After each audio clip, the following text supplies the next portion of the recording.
பிடித்து மின்னலை பிடித்து மேகத்தில் துடைத்து பெண் என்று படைத்து வீதியில் விட்டு விட்டான்.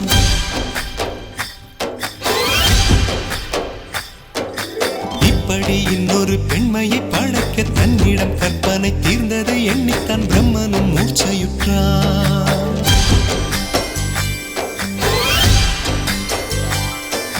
மின்னலை பிடித்து மேகத்தில் துடைத்து பெண் என்று படைத்து வீதியில் விட்டு விட்டான். இப்படி இன்னொரு பெண்மையை படைக்க தன்னிடம் கற்பனை தீர்ந்ததை எண்ணித்தான் பிரம்மனும் மூர்ச்சையுற்றான். அவளின் நாசிக்குள் நுழைந்த காற்று உயிரை தடவி திரும்பும் போது மோட்சம் அடைந்து ராகங்கள் ஆகின்றதே.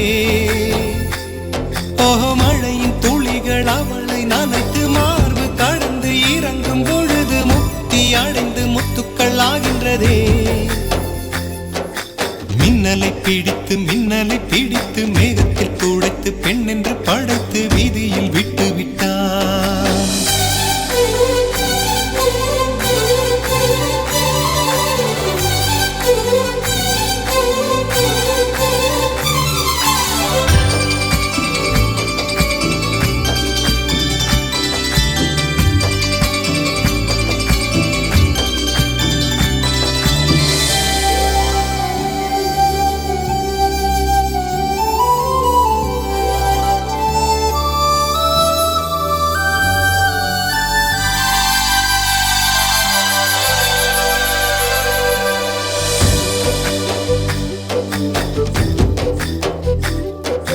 நிலவின் ஒளியை பிடித்து பாலில் நனைத்து கன்னங்கள் செய்து விட்டான்.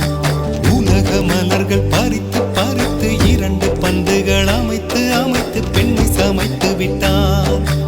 அழகு என்பது ஆண்பாலா பெண்பாலா என்பதில் எனக்கு சந்தேகம் தீர்ந்தது. அழகு என்பது நிச்சயம் பெண்பாலடா. கவிதை என்பது மொழியின் வடிவம் என்றொரு கருத்தும் இன்று உடைந்தது. கவிதை என்பது கன்னி வடிவமடா. மின்னலை பிடித்து மேகத்தில் துடைத்து பெண் என்று படைத்து வீதியில் விட்டு விட்டான்.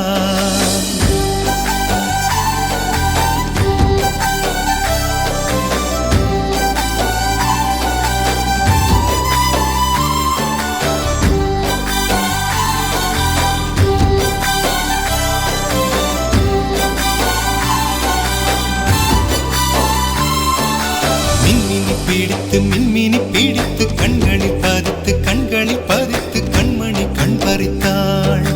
தங்கத்தை எடுத்து அம்மியில் அரைத்து மஞ்சளாய் நினைத்து கண்ணத்தில் குழைத்து ஜீவனை ஏன் எடுத்தாள். காவித்துறவிக்கும் ஆசை வளர்ப்பவள், அருகும் புல்லுக்கும் ஆண்மை கொடுப்பவள், பெண்களின் நெஞ்சுக்கும் பித்தம் கொடுப்பவளே. ஓஹோ, தேடி